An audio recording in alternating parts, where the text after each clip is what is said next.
Sir complaint ಕೊಡ್ಬೇಕಾಯ್ತು ಅಂದ್ರೆ ಸಾವಿರಾರು complaint ಕೊಡ್ಬೋದಾಯ್ತು. Civil suit ಹಾಕ್ಬೇಕು ಅಂದಿದ್ರೆ ಇಷ್ಟೊತ್ತಿಗೆ ರಿಕವರಿ ಸೂಟ್ಗಳು ಒಂದು 10 ಹಾಕ್ಬೋದಾಯ್ತು. 2 ವರ್ಷವರೆಗೂ ಕಾಯೋ ನೆಸೆಸಿಟಿ ನಂಗೆ ಇರಲಿಲ್ಲ. 10 ರಿಕವರಿ ಸೂಟ್ ಹಾಕ್ಬೋದಾಯ್ತು. ನಾನು ಯಾವುದೇ ತರ ಕಾನೂನು I didn't want to take any legal action is because I wanted to end it. ಆಗೋದೆಲ್ಲ ಒಳ್ಳೇದಕ್ಕೆ ಅಂತಾರ ಆ ತರ ಜಸ್ಟ್ ಫಿನಿಶ್ ಅಂಡ್ ಗಾನ್. ಈಗ ಮತ್ತೆ ಶುರು ಆಗಿದೆ, ಏನ್ ಮಾಡೋಣ? ಅದಕ್ಕೆ ಹೇಳಿದ್ ಬೀದಿಗೆ ತಂದು ನಿಲ್ಸೋರು ನಮ್ಮನ್ನ ಅಂತ. ಅವ್ರು ಏನ್ ಕೇಸ್ ಹಾಕಿದ್ರು ಅದನ್ನೇ ಲೀಗಲ್ ಆಗಿ ಫೈಟ್ ಮಾಡ್ತೀನಿ.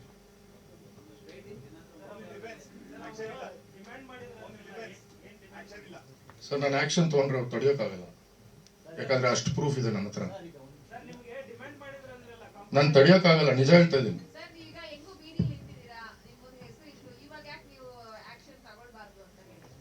ಮೇಡಮ್ ತಗೊಂಡು ಏನ್ ಮಾಡ್ಲಿ? ಒಂದ್ ನಿಮಿಷ ಮೇಡಮ್, ತಮ್ಮ ಕ್ವಶನ್ಗೆ ಹೇಳ್ತೀನಿ. ಇವತ್ತು ಆಕ್ಷನ್ ತಗೊಂತೀನಿ, ನಾಳೆ ಸಿವಿಲ್ ಸೂಟ್ ಹಾಕ್ತೀನಿ, ರಿಕವರಿ ಸೂಟ್ ಹಾಕ್ತೀನಿ, ಕೋರ್ಟ್ ಆರ್ಡರ್ ಆಗತ್ತೆ, ಕೊಡ್ತಾರ? ಕೊಡಕ್ ಆಗತ್ತಾ? ಏನ್ ಸುಖ ಮೇಡಮ್? ಅವ್ರಿಗೆ ಬುದ್ಧಿ ಇಲ್ಲ ಅಂದ್ರೆ ನಮಗ್ ಬುದ್ಧಿ ಇಲ್ದ್ರೆ ಟೈಮ್ ವೇಸ್ಟ್ ಮಾಡ್ಕೊಂಡು ಕೂತ್ಕೋಬೇಕಷ್ಟೇ. ಸಿವಿಲ್ ಇಂಪ್ರೆಸನ್ಮೆಂಟ್ ಆಗತ್ತೆ ಅಷ್ಟೇ ಅವ್ರಿಗೆ.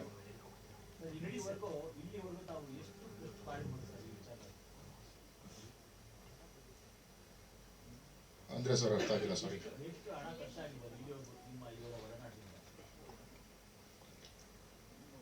ಒಂದು ಅಂದಾಜು ಒಂದು 2.5 crores ಆಗಿರ್ಬೋದು. ಪ್ರಾಪರ್ಟಿ ಕಾರ್ ಬಿಟ್ಟು ಒಂದು 3 ಕಾರ್ 3.5 ಕೋಟಿ.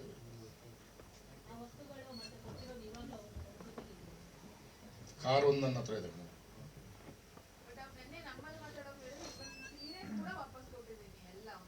ಅವ್ರದ್ದು ರೆಗ್ಯುಲರ್ ಡೈಲಾಗ್ ಮೇಡಮ್. ಇವತ್ತಿನ ದಿನ ನನಗೆ ಇವತ್ತು ಬಂದಿರೋ ಮಾಹಿತಿ ಇನ್ನೊಂದು ಬಿಚ್ಚಿಕ್ಬೇಕು ಅಂದ್ರೆ ಬಿಚ್ಚಿಕ್ತೀನಿ.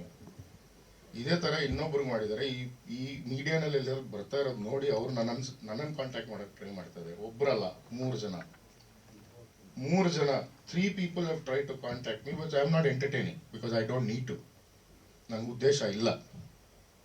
ಯಾಕಂದ್ರೆ ನಾನು ಎಷ್ಟು ಡೀಪ್ ಆಗಿ ಹೋಗ್ತೀನಿ ಇದರಲ್ಲಿ ಅಷ್ಟು ಮರ್ಯಾದೆ ನಂದು ಹೋಗುತ್ತೆ, ಅಷ್ಟು ಮರ್ಯಾದೆ ನಾನು ಕಳ್ಕೊಂತೀನಿ.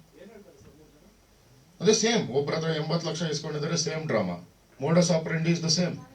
ಟ್ಯಾಬ್ಲೆಟ್ ತಿಂತೀನಿ, ಹ್ಯಾಂಗ್ ಮಾಡ್ಕೊಂತೀನಿ, ಸೂಸೈಡ್ ಮಾಡ್ಕೊಂತೀನಿ, ಟ್ಯಾಬ್ಲೆಟ್ ತಿಂದ್ಬಿಟ್ಟಿದ್ದೀನಿ. Same modus operandi is the same everywhere. So suicide is nothing but a weapon. Suicide ಮಾಡ್ಕೊಳ್ಳೋರು ಯಾರೂ ವಿಡಿಯೋಗ್ರಫಿ ಮಾಡಿ ಸೂಸೈಡ್ ಮಾಡ್ಕೊಂತೀನಿ ಅಂತ ಹೇಳಲ್ಲ.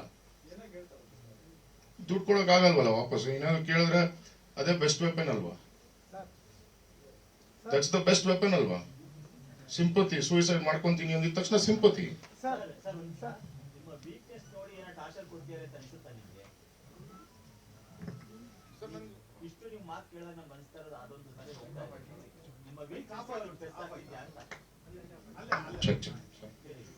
ನನ್ನ ವೀಕ್ನೆಸ್ ಏನಿದೆ ಸರ್?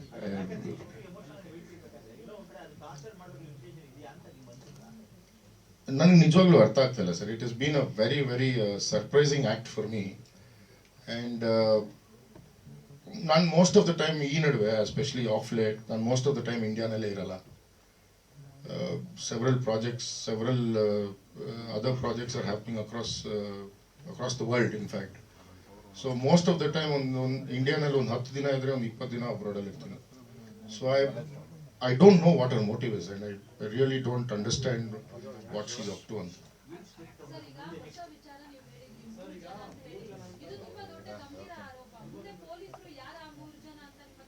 ಅವರೇ ಬರ್ತಾರೆ ಇರಿ ಮೇಡಮ್ ಇಷ್ಟಲ್ಲಿ. ಇಲ್ಲ ಪಾಪ, ಒಬ್ಬರಿಗೆ ಎಂಗೇಜ್ಮೆಂಟ್ ಆಗಿದೆಯಂತೆ, ಅವ್ರ ಹೆಸರು ರಿವೀಲ್ ಮಾಡಬಾರ್ದು ಅಂತ ಹೇಳಿದ್ದಾರೆ. ಸೇಮ್ ಇದೇ ತರ ರಿಲೇಶನ್ಶಿಪ್ ಅಲ್ಲಿ ಇರ್ತೀನಿ, ಮದುವೆ ಆಗ್ತೀನಿ, ಸೇಮ್ ಕತೆ, same modus operandi, same suicide sympathy, same suicide drama.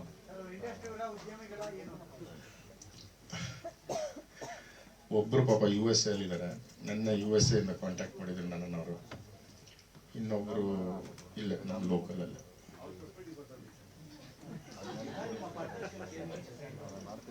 Sir ನನ್ನ ಉದ್ದೇಶ ಏನು ಅಂದ್ರೆ ಸರ್, ನನಗೆ I have no intention of troubling anyone. ನನಗೆ ಫಸ್ಟ್ ಆಫ್ ಆಲ್ ಅಷ್ಟು ಪೇಷನ್ಸು ಇಲ್ಲ, ಟೈಮು ಇಲ್ಲ, and I don't want to waste my time on something stupid like this. ನನ್ನ ಉದ್ದೇಶ ಏನಂದರೆ, ನನ್ನನ್ನು ದಯವಿಟ್ಟು ದೂರ ಇಟ್ಬಿಡು. ನಾನಂತೂ ನಿನ್ನನ್ನು ದೂರ ಇಟ್ಟಿದ್ದೀನಿ, ನೀನೊಂದು ಮುಗಿದೋಗಿರೋ ಕತೆ ನನ್ನ ಜೀವನದಲ್ಲಿ. ತಿರ್ಗಾ ನನ್ನನ್ನು ಕೆಣಕ್ ಬೇಡ. ನನ್ನ ಹತ್ರ I don't know what to say. I don't want to be a part of this whole process. It's very embarrassing for me. Plus, maybe ನಿನಗೆ ಫೇಮು ನೇಮು ಬರ್ತಾ ಇರ್ಬೋದು ಇದರಲ್ಲಿ, ಬಟ್ ನನಗೆ ಈ ಥರ ಫೇಮು ನೇಮು ಬೇಡ. I have made enough and more for myself, and I have an empire to establish more now, and I don't want to demolish my empire.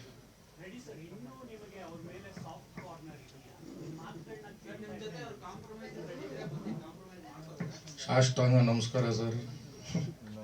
ನಮ್ಮನ್ನು ಬಿಟ್ಬಿಟ್ರೆ ಫಸ್ಟ್ ನಾವು ಹೋಗ್ಬಿಡ್ತೀವಿ ಮನೆಗೆ. ಸಾಫ್ಟ್ ಕಾರ್ನರ್ ಅನ್ನು ಏನೂ ಇಲ್ಲ sir. It is just that we all are dignified people and we have to have the decorum of ensuring that we respect women ಅಷ್ಟೇ. ಅದು ಬಿಟ್ಟರೆ there is nothing else. And I think, ನನ್ನ ಪ್ರಕಾರ been brought up in a family with lot of women. So ಒಂದು ಹೆಂಗ್ಸ್ನ ಹೆಂಗೆ treat ಮಾಡಬೇಕು ಅಂತ ನನಗೆ ಗೊತ್ತು, ನಾನು ನೋಡಿದ್ದೀನಿ. So there is no soft corner to anything. The only thing is I don't want to be a part of this process. It's a very embarrassing affair, like I said, again and again I'm saying it.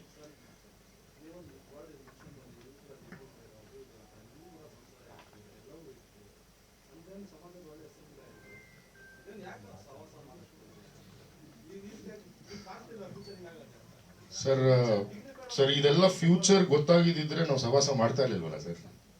Future ಗೊತ್ತಾಗ್ದಿರ, that's why you call love is blind ಅಂತಾರೆ. So once you fall in love, automatically all this happens. Until unless you get cheated, you don't understand what the reality is. ಮೋಸ ಆದ್ಮೇಲೆನೂ ಮೋಸ ಆಗಿ ಮನೇಲಿ ಕೂತಿದ್ವಿ, ಮನೇಲಿ ಕೂತಿರೋನ್ನ ಬೀದಿಗೆ ಎಳೆದ್ರು. ನಾವು ಮನೇಲಿ ಕೂತಿದ್ವಿ ನೆಮ್ಮದಿಯಾಗಿ, ಮೋಸ ಮಾಡಿಸ್ಕೊಂಡು ಮನೇಲಿ ಕೂತಿದ್ವಿ. ಮನೇಲಿ ಕೂತಿರೋರ್ನ ಆಹಾ ಊಹಾ ಆಗಿರ್ಬೋದು ಮಾಡಿರ್ಬೋದು ಅಂತೇಳಿ ಬೀದಿಗೆ ಎಳೆದ್ರು. ಸೊ ಇನ್ನು ಬೀದಿಗೆ ಎಳೆದ ಮೇಲೆ ಏನ್ ಮಾಡೋಂಗಿದೀವಿ ನಾವು?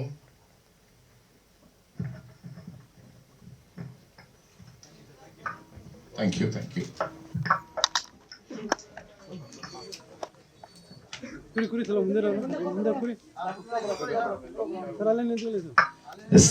You so much. ಬೆಳಗ್ಗೆಯಿಂದ back to back press meets ಇದ್ರು ಕೂಡ ಇಷ್ಟೊತ್ತು ಪೇಷನ್ಸ್ ಇಂದ ವೇಟ್ ಮಾಡಿ ಪತ್ರಿಕಾಗೋಷ್ಠಿ ಮತ್ತು ಮಾಧ್ಯಮಗೋಷ್ಠಿಯನ್ನು ಅಟೆಂಡ್ ಮಾಡಿದ್ದಕ್ಕೆ ಧನ್ಯವಾದಗಳು.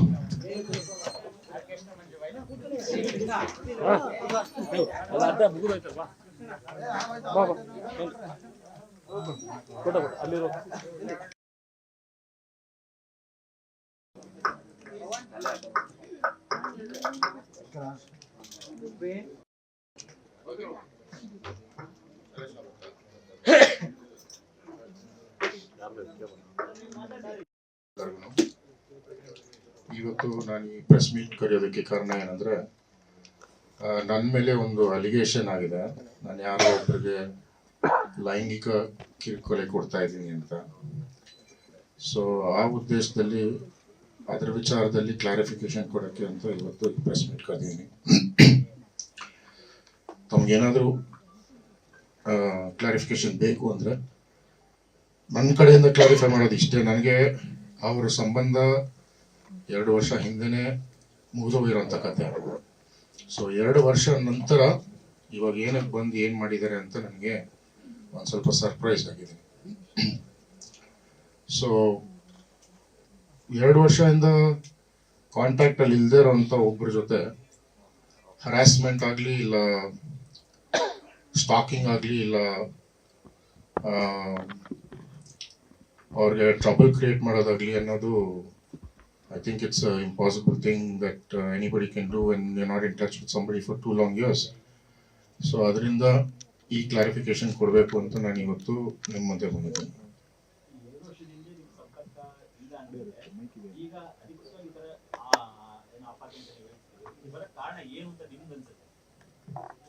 ಅವ್ರು ಕೊಟ್ಟಿರೋ ಕಂಪ್ಲೇಂಟ್ ಪ್ರಕಾರ ಆಗಸ್ಟ್ ಮಂತ್ ಅಲ್ಲಿ ಅವ್ರ ಮನೆ ಓನರ್ಗೆ ಯಾರೋ ಲೆಟರ್ ಬರೆದಿದ್ದಾರಂತೆ. ಆನಂತರ ಅವರ ಫ್ರೆಂಡ್ ಅಂತ ಏನು ಕ್ಲೇಮ್ ಮಾಡ್ತಾರೆ, ಅವ್ರ ವೈಫ್ಗೆ ಯಾರೋ ಏನೋ ಲೆಟರ್ ಬರೆದಿದ್ದಾರಂತೆ. ಸೊ ಆ ವಿಚಾರಕ್ಕೆ ಇವರು ನನ್ನ ಮೇಲೆ ಕಂಪ್ಲೇಂಟ್ ಕೊಟ್ಟಿದ್ದಾರೆ. ಅಂದ್ರೆ ನಾನು ಮಾಡಿರಬಹುದು ಅಂತ, ನಾನು ಮಾಡಿದ್ದೀನಿ ಅಂತ ಕನ್ಫರ್ಮ್ ಇಲ್ಲ, ನಾನು ಮಾಡಿರಬಹುದು ಅಂತ. ನಾನು ಮಾಡಿರಬಹುದು ಅಂತ ಹೇಳಿದಾಗ FIR ರಿಜಿಸ್ಟರ್ ಮಾಡೋಕೆ ಮುಂಚೆನೆ ನನಗೆ ಒಂದು ನೋಟಿಸ್ ಕೊಟ್ಟು ಕರೆದು ನನ್ನನ್ನು ಇನ್ವೆಸ್ಟಿಗೇಟ್ ಮಾಡಿದರೆ ಅದ್ರ ನಿಜಾಂಶ ಗೊತ್ತಾಗ್ತಾ ಇತ್ತು. ಕಂಪ್ಲೇಂಟ್ ಕೊಟ್ಟಿದ ತಕ್ಷಣ FIR ಮಾಡಿ ನಂತರ ನನಗೆ ನೋಟಿಸ್ ಕೊಟ್ಟರು RR ನಗರ್ ಸ್ಟೇಷನ್ ಅವರು. ಬಟ್ ಅನ್ಫಾರ್ಚುನೇಟ್ಲಿ ನಾನು ಇಂಡಿಯಾನಲ್ಲಿ ಇರಲಿಲ್ಲ, ಅದರಿಂದ ನಾನು ಹೋಗೋಕ್ಕಾಗಿಲ್ಲ. ಆನಂತರ ನಾನು ಪೊಲೀಸ್ ಡಿಪಾರ್ಟ್ಮೆಂಟ್ ಅವ್ರಿಗೆ ಫೋನ್ ಮಾಡಿ ಸಹ ಹೇಳಿದ್ದೀನಿ, ನಾನು ಔಟ್ ಆಫ್ ಕಂಟ್ರಿ ಇದ್ದೀನಿ, ಬಂದ ಮೇಲೆ ಬಂದು ಭೇಟಿ ಆಗ್ತೀನಿ ಅಂತ. ಅಷ್ಟೊತ್ತಿಗೆ LOC ಕ್ರಿಯೇಟ್ ಮಾಡಿ ನನ್ನನ್ನು ಏರ್ಪೋರ್ಟಲ್ಲಿ ಡಿಟೈನ್ ಮಾಡ್ಕೊಂಡಿದ್ರು.